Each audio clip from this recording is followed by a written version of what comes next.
Thanks, David. I also want to thank the panelists for giving us their time and obviously everyone listening in the audience today.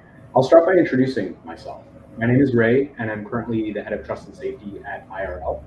IRL is the leading group messaging and social network, and our goal is to bring people together through groups, events, shared experiences, interest-based communities, and our app spans both the digital world and the physical world.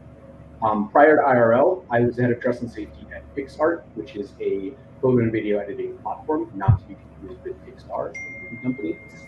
And then before that, I was one of the founding members of TikTok's global safety team, working as the director of product process and policy strategy on trust and safety. Prior to that, I was at Twitter, where I was the head of investigations and safety content moderation, and then I spent some time at Uber and Google back in the day. So as you can see, my career's solely been in tech. So that's why I'm really excited about the folks we have on the panel. I think they bring a diverse perspective in their past experiences, and some of which are much different than mine, and I look forward to it. So today we'll be talking about improving those spaces, the boom and omnipresence of technology over the last decade and increased global connectedness has raised the stakes both for tech companies as well as those creating digital spaces. Users have higher expectations than ever, and there seems to be a growing trend to demand even more from digital spaces than we sometimes demand from real world spaces. I look forward to unpacking how we can improve digital spaces with the folks on our panel. So let's move forward to them. I'd love if each of you can maybe take 2 to 3 minutes to tell us a little bit about your background, your role, the company you work for. So maybe let's start with Lybra, and then we'll go to Ayca, and then All right, thank you so much. My name is Lybra Clemons, and I am the Chief Diversity Officer at Twilio. I've been in the role for a year. For those who don't know what Twilio is a communications platform. And our goal every day is to ensure that we are leveraging our platform in a responsible way to share communications between businesses and customers to others. And we're really a developer platform. So our developers are initiating these conversations and initiating these this communication.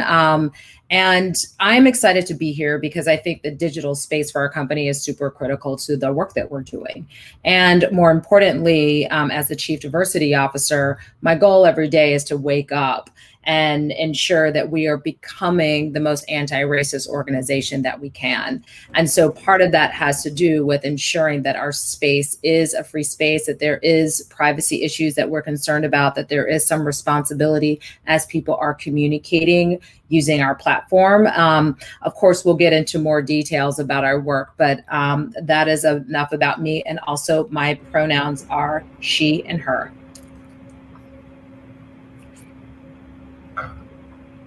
Hi, everyone. I'm Ayca Ariyoruk. I am the Director of Global Partnerships and Communication at Soliya.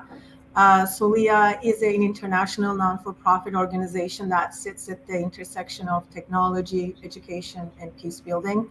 It was founded almost 20 years ago after 9/11 as an innovative space for youth from the West and predominantly Muslim societies to have conversations so that they don't grow up hating each other because of the legacy of 9/11 and the cultural differences that might stem from it. What started initially as a conversation between a handful of students from universities in Boston and in Cairo, Egypt, now turned global, and we have participants from North America, Middle East, North Africa, Southeast Asia, Europe. So the students meet through a video conferencing platform, and they discuss in the presence of highly trained cross-cultural facilitators current events, cultural, political issues, and in the process they acquire critical, social, and emotional skills. In my role, my job basically is to convince educators to trust us with their students and convince them that video conferencing can actually be an effective tool in acquiring critical social skills. Technology has been long used for teaching hard skills, but using it for human skills is relatively new because it requires human intervention, and human intervention, anything that involves human intervention, can be costly and it is harder to scale, but it is possible. My background is in political science and international relations. Soon after graduate school, I went to work for a think tank in Washington, D.C. That was focusing on Middle East foreign policy, and that was almost 20 years ago, not to give away my age. And then I moved to New York, and I worked for an organization to promote responsible leadership at the United Nations. And I've been with Soliya almost 6 years now, and I'm today joining you from New York. And finally, I'm Lisa Roman, so pleased to be here with this panel today. I am a Vice President for Public Policy and Social Impact at Bumble. Many of you may be most familiar with Bumble's dating app, but we actually have a suite of products, including Bumble Biz, which is aimed to help folks make professional contacts, and Bumble BFF, which is a platonic friendship finder. Bumble Inc. also owns Badoo, which is another dating app. And the origin story of Bumble is very apropos to this conversation. In fact, the company was started because our founder and CEO, Whitney Wolfe Herd, saw that there was a real need for a dating app that centered women and had safety at its core. I think we have, our experience has been very much guided by a female founder, and has highlighted what I think is one large challenge in the digital space arena, which is that there's a real lack of diversity in the tech space and who are creating these tools for what audience and for what purpose. And so Bumble is one case study where a female founder has helped bridge that gap. So very pleased to be here today. Awesome. Thank you all very much for talking to us about your impressive backgrounds, and I think this is going to be a great conversation.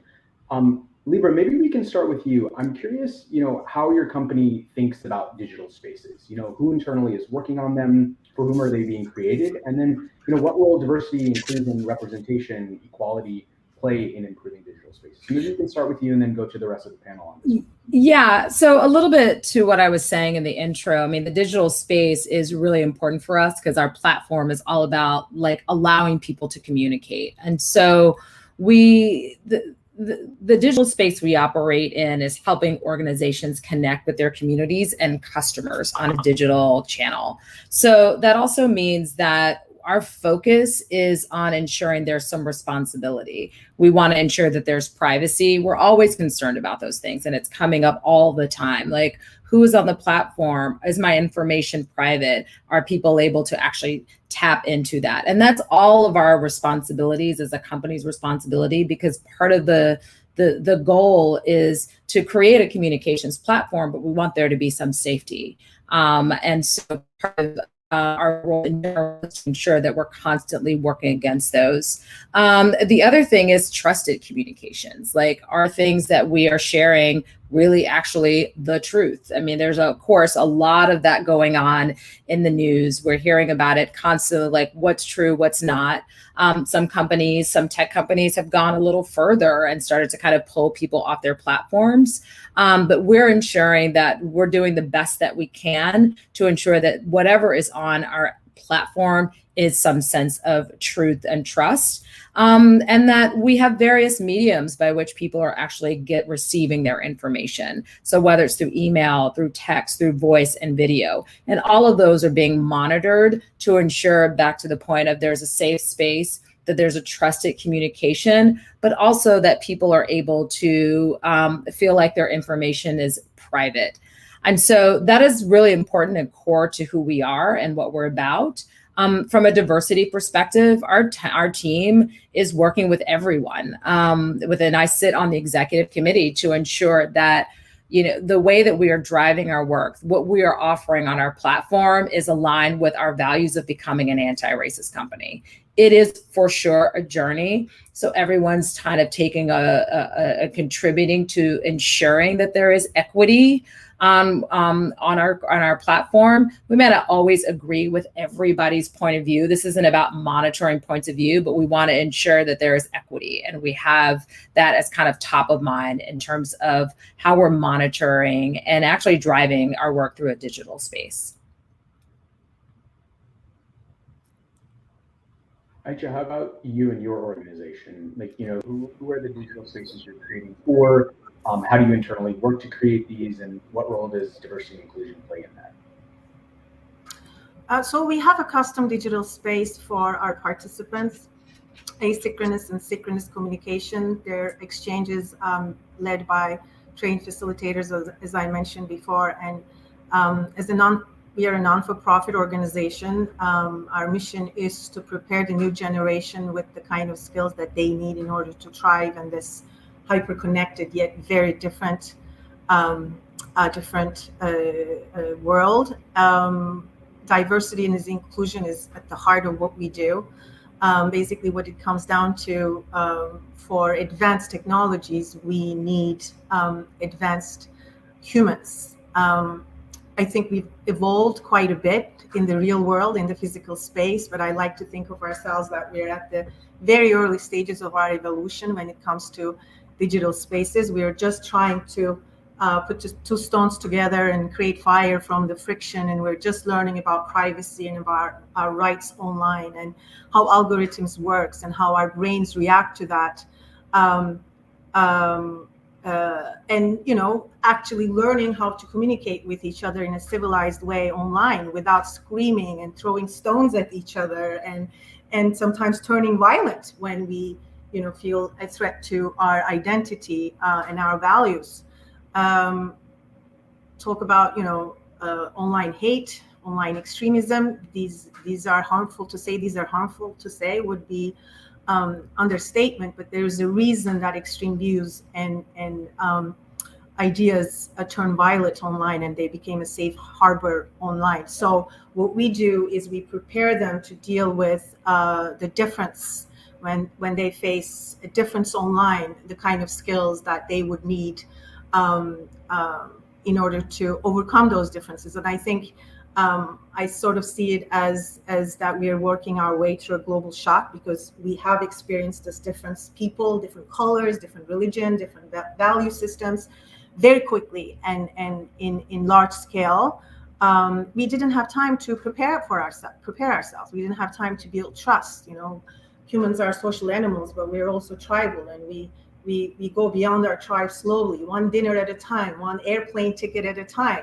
And when this exposure to difference happens so quickly, I think we were caught off guard. So what we are trying to do is approach diversity and inclusion as a skill. Cooperation is a skill. Dealing with difference is a skill, and we focus on these skills and attitudes to help young people so they're prepared in the digital space, so they know digital space is not just digital skills, but human skills. If I can add on to that, Ray, I would say that Ayca made a really good point, which is that digital spaces reflect reality, the world that we live in, and human behavior. And so I think it is a bit unrealistic to assume that we can have perfectly healthy spaces online when those don't exist offline. However, I do think that companies at the moment, at least in the US, still have free reign to determine for themselves what their policies will be, what the rules of the road for their own individual products will be, what sort of they find acceptable and unacceptable behavior on their individual services and platforms.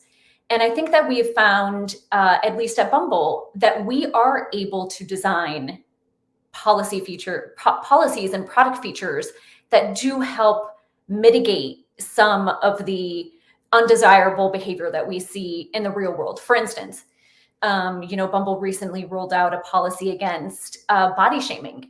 And so although women in the real world might face this on a day-to-day basis, we can do our part to make sure that they actually don't face this on when they're very vulnerable, looking for intimate connections on our services. So folks actually aren't allowed to say whatever they want to say to another individual user, commenting on their appearance or their other physical attributes in a way that is negative or detrimental to one's mental health. And so I do think that it's an interesting sort of dichotomy, right? That on the one hand, of course, it reflects all of the systematic issues that we see in the real world. On the other hand, we do have some tools at our disposal that maybe not be available in the real world and unique to digital spaces that can help sort of test and mitigate some of those challenges. Yeah, I love that you guys are thinking about it from the perspective of, even if it doesn't exist in the real world as a tool or something that people can use to kind of react with or fight back with, that it doesn't mean it doesn't need to exist in the digital world. And we can have this world where maybe in a digital world there is a little bit higher sense of safety because of some of the work that some of these platforms are doing, including Bumble. I'm curious if the panelists, and you can speak from the perspective of maybe if you don't want to address from the perspective of your company, that's fine. But how do we balance this idea of civility and censorship, or censorship and free expression? Because I think this comes up often, especially in digital spaces, in terms of, I should be allowed to say whatever I want to say, even if it does hurt someone. How do you think about that? Whether it's how your company thinks about it, or how you personally think about it, or how folks in the audience should think about balancing this piece as we work toward creating, safer and better digital spaces. I mean, I can say that. I don't know about anybody else. It's not easy. It's very, and I think that bottom line is, at least for Lisa and myself, we're a business. And so what makes all this hard is that part of your business is to assure that you're appealing to your customers, and not all of your customers are going to be the same. So in a real world, we would say, oh, we could do this, that, and the other. It doesn't really work that way. And to Lisa's point, you're comprised of human beings who have different experiences and different points of view and different thoughts. And so a part of the work that we are doing is that we have values, and we stick to those values. And they were developed by our founder. We tweak them because, things happen, life happens, a pandemic happens, racism has continued to happen. Now everybody actually is recognizing that it does exist, unfortunately, a little late. But my point is this, that we're shifting our values. And so our values are driving how we determine what we do and how we do it. And I think that, to me, there was years and years ago, it became this, oh, I want to work for a values-driven company, right? And I think that there are a lot of them that are out there, and they're developing. It's not always, it's not foolproof, but I think it kind of goes back to, okay, does this align with our values? And so to take a step further, as we are becoming an anti-racist organization, we're building out an anti-racist model based on behaviors that we know to be associated with becoming an anti-racist. Also, there's a journey. There's a journey of becoming, it's kind of like we call it the fear learning growth journey of all the questions that you're asking yourselves when you're in the fear zone, the learning zone, and the growth zone. So we're applying all of that and created a template. So we can start to determine how we make decisions at the top. And those are systemic, that ultimately impact how we drive our work and what our values are and what makes sense for us. Censorship is challenging. I mean, there are things that are on our platform that, I'm not saying not on our platform particularly, but are on people's platforms. And that, is it the truth? Is it not the truth? Is this really what's happening? And then you don't always have to agree with the person's point of view. You want to respect it, but then you have to go as far as saying, is there a detriment to this particular population that you really care about that goes back to your values? So we do have several ways that we're kind of monitoring and evaluating who's on our platform, what's on our platform, how we are determining what's within the digital space. But also what's important is that we're not trying to censor people, but we also want to protect people. And I think there's a difference. And I think folks want to feel safe and protected no matter what their point of view is. And when it becomes egregious, targeted at a particular demographic that is not aligned with the company that I want to be part of, that is not aligned with us becoming anti-racist, then we do something about it. We don't call it censorship. We call it being very clear about what we're trying to drive and aligning to our values. I think, Ray, that's a very critical question in terms of how to balance censorship, civility, and freedom of speech. And a lot of the universities across the United States, as well as in the world, having trouble providing space for critical thinking and cherishing their liberal values, and at the same time protecting people. Again, we approach it with it's a skill and an attitude that needs to be acquired and that needs to be learned. Skill is one of the skills is critical active listening. There is no point of freedom of speech if no one is listening, and you can't be heard if no one is paying attention to you, and if you don't know how to listen. And I think a lot of the misunderstandings and hurt causes from the fact that we don't learn to listen. We're always learning to win an argument. We are starting training in debate at a young age. And instead, what we do is we focus on dialogue, and we look at the dynamics in a dialogue. An important attitude for creating that civil space is empathy, and empathy takes time. It's a muscle that we need to keep building on, and it can be activated through trust.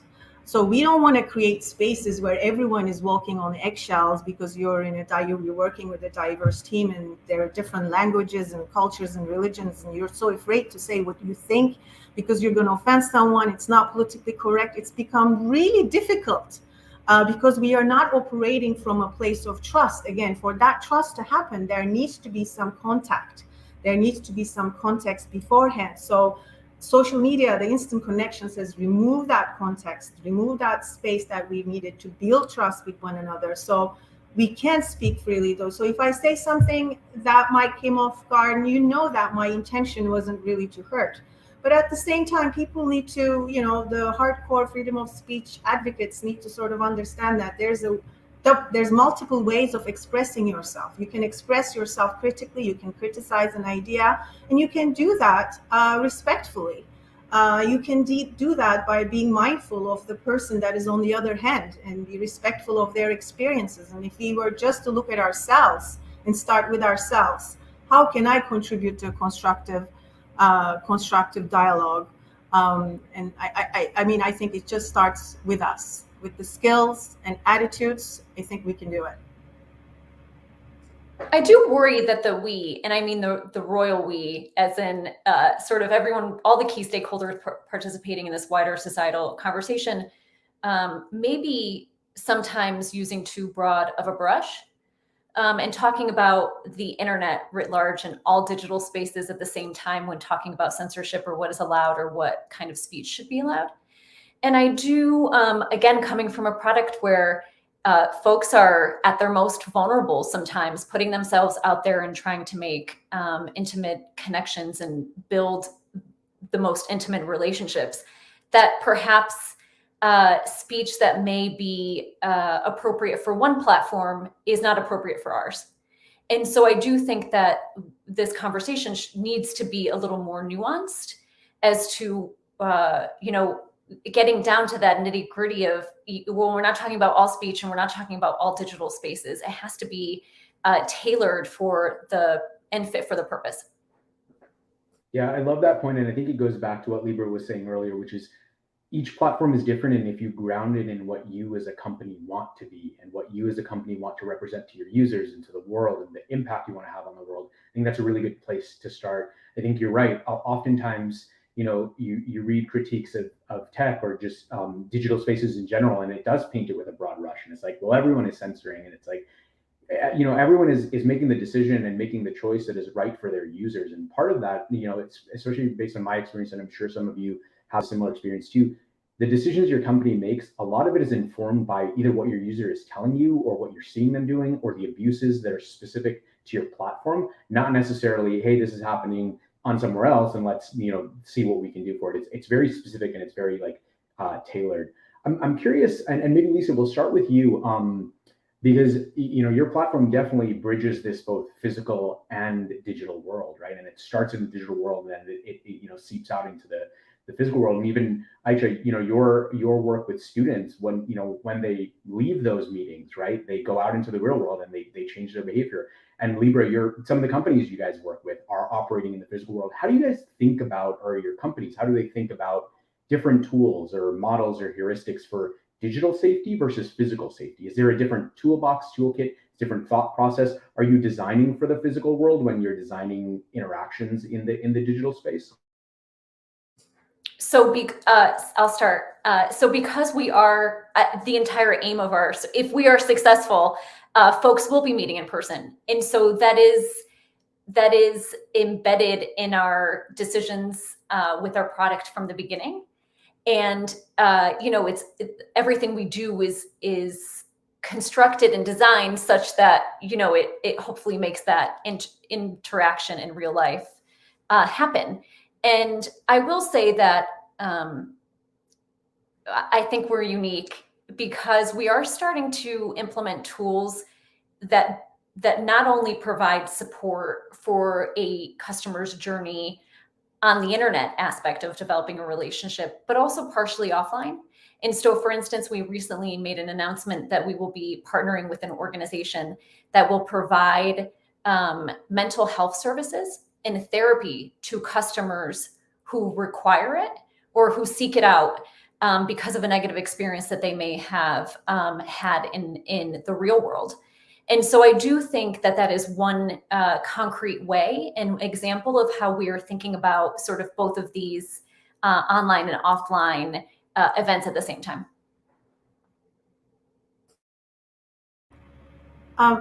For us, we look at, the way that we approach the physical world, the real world, and the online world is rather different because we're very mindful of the fact that we're using online space as a learning tool.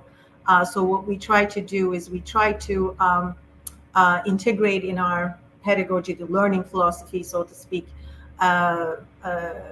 ways in which we can tap into features that possibilities that is not otherwise possible. Number one is obviously we're able to make connections between students from all over the world in the instant. They don't have to take an airplane. They don't have to book hotels. It's at the cost of a little friction of a cost. The physical exchange would happen, but also for instance, the aspect on that anonymity online that makes people to say mean things and say they feel like they're invisible and they're untouchable and they're not going to run into that person in the student cafeteria after what they said, and they can that aspect can make people say really mean things and be really mean to one another. But at the same time, if we create the right environment, it can also be a tool to empower them to be more transparent, to be more truthful, to be more open.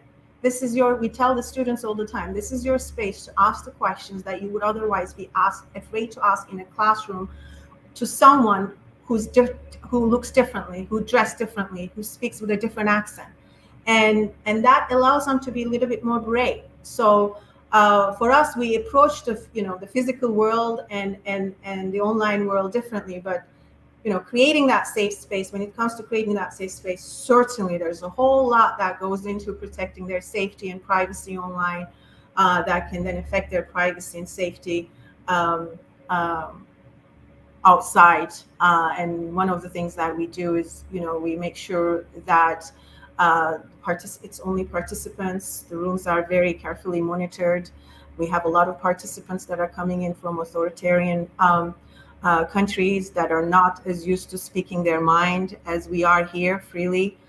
So we do want to make sure that when they are being open about their views, their safety is protected. I mean, I would just say +1 to both. I would, in the case of Twilio, we're very intentional about our digital spaces and kind of how that impacts physical gatherings and our physical or in person. I would say that we use the same approach. And then again, it goes back to becoming an anti-racist organization. Is we're leveraging that and using that framework to drive how we operate and how we monitor what's on our platform, but ultimately it's also driving how and who we educate, but also how people determine who and how they're going to respond to people in person. And so we're kind of using the same. I think it's very similar in terms of our approach to it. We are hopeful to create a space of understanding and inclusion so that when we are in person, not just Twilions, but other people who are leveraging our platform are kind of using that same lens to drive towards anti-racism. So it is very intentional. We are driving inclusion. It goes back to our values and who we are as a company, but we see it kind of, it's both approaching both of them with a very similar lens. Awesome. I love that you call yourselves Twilions. I know, isn't that fun? It's so cute. Yeah. What do you all call yourselves? Bumblers? Like what is I guess that's right. Yeah. We can make something up. We are the Solians. I like a lot. That's amazing. Lybra, I have another question for you, actually. You've mentioned this phrase, an anti-racist organization, several times, and I think it would be really helpful for the participants if you can talk a little bit about what exactly that means. Is there a difference between saying we want to be an anti-racist organization and we stand against racism? And then beyond that, are there resources or tools out there for folks that are building global spaces or global platforms that may not have the expertise of someone like you or global teammates, and where can they lean on to consider inclusivity early on? Yeah, so becoming an anti-racist organization is a whole nother panel. So I can't even do it justice, but essentially there is a difference. So becoming anti-racist is probably, I find, one of the most challenging and hardest things out there, because you are every day waking up to do your best. Every decision that you make, every single step that you take, oh my God, it sounded like a Bobby Brown song. That was not the intention. But anyway, is to promote equity at all times, at all levels. People think they do that on a regular basis. They do not. So you're either, and we follow, Ibram Kendi has a book called How to Be an Anti-Racist. I read it, our executive team read it, a lot of people at the company have read it. You may not agree with all of it, but it is the basis by which we're drawing upon our work to become an anti-racist organization. And Ibram, and I'm quoting him and giving him the credit because it's not my words, is that you're either an anti-racist, which is actively promoting equity at all times for all people, or you're a racist. You're not a not racist. You're just a racist or an anti-racist. The other thing is people have this very negative, visceral reaction to be called a racist. And so in the book, and one of the things we're doing is claiming it, and the reality is we're all racist. Every day we're racist because it's very challenging if you have, back to the points of like, we're human beings, have different experiences that have informed our decisions. And so because this world has been built off of the backs of others, whether it's racism, colonialism, all the isms, homophobia, whatever it is, this is ultimately who we are. So we are unlearning, dismantling, and backtracking as much as we can. And so naturally, you default to being a racist. Embrace that word, know the difference. And then what we are trying to do is actively promote equity to become an anti-racist organization. It is hard. And it's not like, oh, well, I've hired 3 women and 1 gay person on my team. That's not what this is. We are kind of taking and really shifting DEI to be something more than that. This is about promoting equity on a regular basis. And this is systemic. So this is top of the house decisions. These are systemic decisions or systems or process and policies that are actually determined at the top. And a lot of people make the decisions in a vacuum, which we all do, without even considering all the implications of promoting equity. And so that's essentially what we are trying to become. It's a 1-year journey. Like I said, I've been at Twilio a year as of yesterday, and we're doing our best to do it, but we're kind of building as we go along. And so resources in my mind are, one is a little plug, our DEI report. We spent a lot of time this last one talking about what it means to become an anti-racist organization, kind of leaving behind what companies have done around diversity, equity, and inclusion, which have been great, but trying to shifting the focus to do something a little different. The second thing is we are reading, and not even just reading, we're pulling apart and analyzing Ibram Kendi's book, How to Be an Anti-Racist. I think that, and we're doing it globally. We are a global company. So sometimes it doesn't always translate, but every country has a power dynamic to which someone is oppressed. And so how do you ensure that the oppressed don't feel oppressed, and that we're constantly promoting equity through our policies, our practices, and our systems? The other is, the other book that we're all reading now, and I just picked it up and I love it, is Heather McGhee wrote a book called The Sum of Us. And a lot of people think that becoming an anti-racist company means that, oh my God, so does that mean that as a X person, I'm not going to get the privileges that I had before? This is not a zero-sum game. If you are promoting equity through all your systems, policies, and processes, everybody wins. And it seems very, a lot of people struggle with that. Like, no, not everybody wins. It means that I, as a such and such person, will not have the privileges I had before. Well, that's a privilege statement in itself that we've got to kind of deconstruct. But now we're talking about what this means for everybody if we're promoting equity, because people naturally reject the idea once they hear about anti-racism, because if they have been advantaged their entire lives, they think now they are no longer going to be advantaged. And so it's a study, it's a research project, it's a exciting and scary and journey, but those are kind of our resources, and we're still learning. So that's kind of how I define it, if I could, and also just some ways to kind of, think about how do you want to become more anti-racist. I want to just quickly add what Lybra said. We are all racists. I would actually rephrase to say that we all have biases. And, when we say we don't have any biases, then we're revealing the fact that we're blind to our biases. What we want to do is we want to be aware of our biases so that we stop ourselves from acting on them and making bad decisions, which is when we become racist. And as Lybra said, there's that whole reaction and stigma attached to what to be a racist means. So become very defensive. And there's a lot of people actually who are, who are not aware that they're racist. And I think those are the ones that we can reach out to. Those are the ones that can make a difference. I mean, there's a group of people that will think that, okay, certain race or ethnicity is biologically superior to the other one. I feel like those are lost causes. Those have issues, but the majority of the people, I would like to think that they are good. And we see that with the hundreds of groups of thousands of students that we have, is that they are not aware of their biases. So our role is to make sure they have a room in which they can, without being attacked, they can actually come to the realization of their own biases. And that's the tricky part, is that you cannot teach anti-race.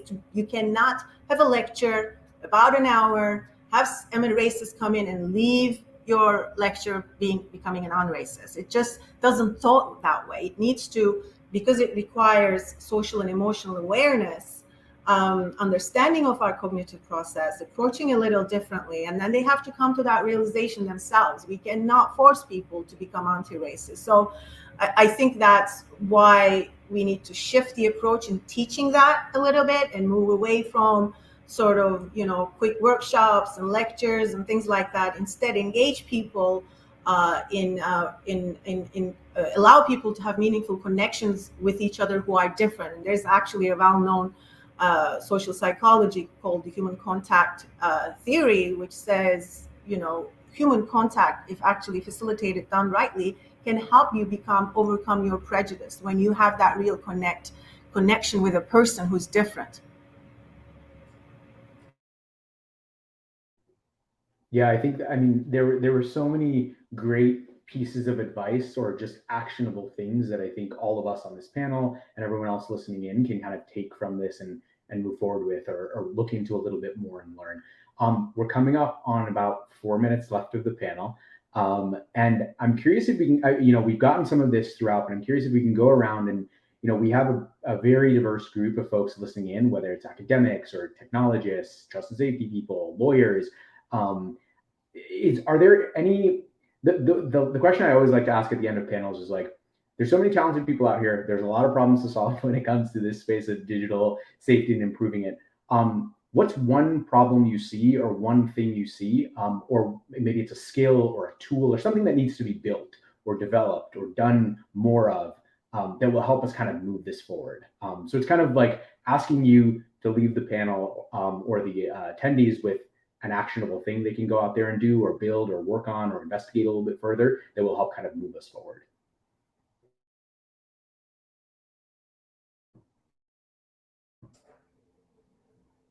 I have one, and it is building off the reflections that Lybra and Ayca shared, which is surround yourself with people who don't think like you do, and seek out conversations with folks who have varying different perspectives than you do, because that's where value lies. That's where change happens, and that's where we all improve as humans, as workers, as citizens.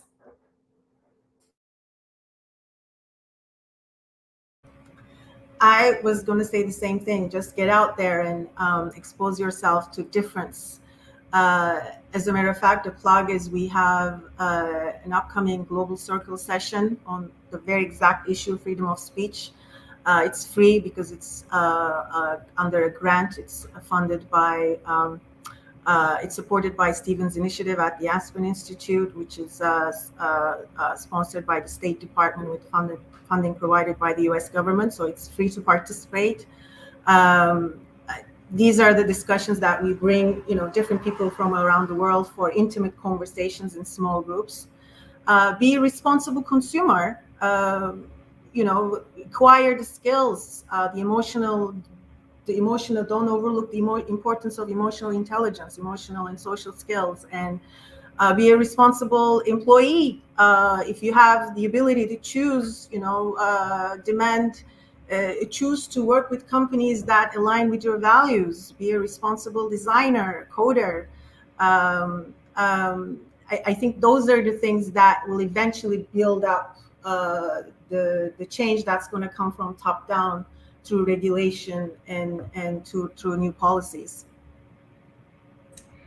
Yeah, I mean, I would plus 100 to everything that's been said. I do think I would take a lot of that and just do the work. I mean, I think that part of the misunderstanding and the lack of is that people are just not in a place or in a position to do the work to unlearn things and to listen to contrarian points of view.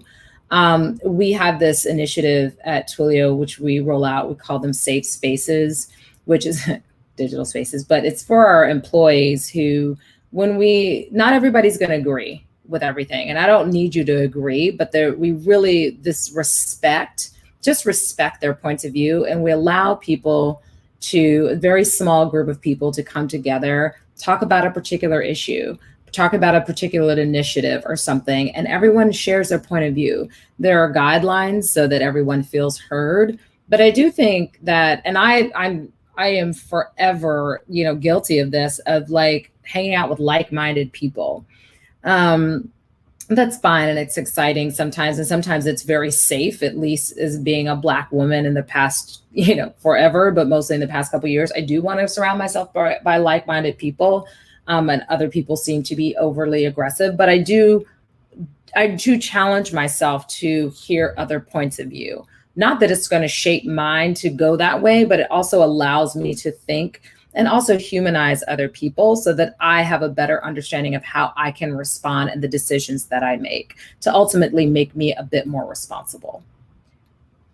Awesome. Yeah, I wrote down 3 things here that I think distills the advice that we just got, which, if you're building digital spaces, I think it's important to think about how your product can help people get different points of views, right? It's really easy when you're in a digital space to go to the community or go to the profiles that align with your beliefs or values. So I think as designers, as product managers, as technologists, as academics, it's important to think about how we build those spaces for different points of views, and then also build spaces where people can get educated, right? If you come across something, and I think there are a few platforms out there that have done this, where you come across something that may be misleading or wrong, instead of not showing it to you, they educate you, they give you a little bit more context, they allow you to see that other point of view. And then the third is, how do we think about building respect into a product, right? Whether it's teaching people how to be respectful, whether it's through product nudges. I know some platforms do this too, where if you're about to leave a really mean comment, they'll ask you, hey, do you actually want to do this? Or how do you, when someone isn't being respectful, what types of, sticks do you offer to kind of get them back, or nudges you offer to get them back on the right behavior? So thank you all for everything that you've shared with us today. I think this was an incredible panel. I'll pass it back over to David.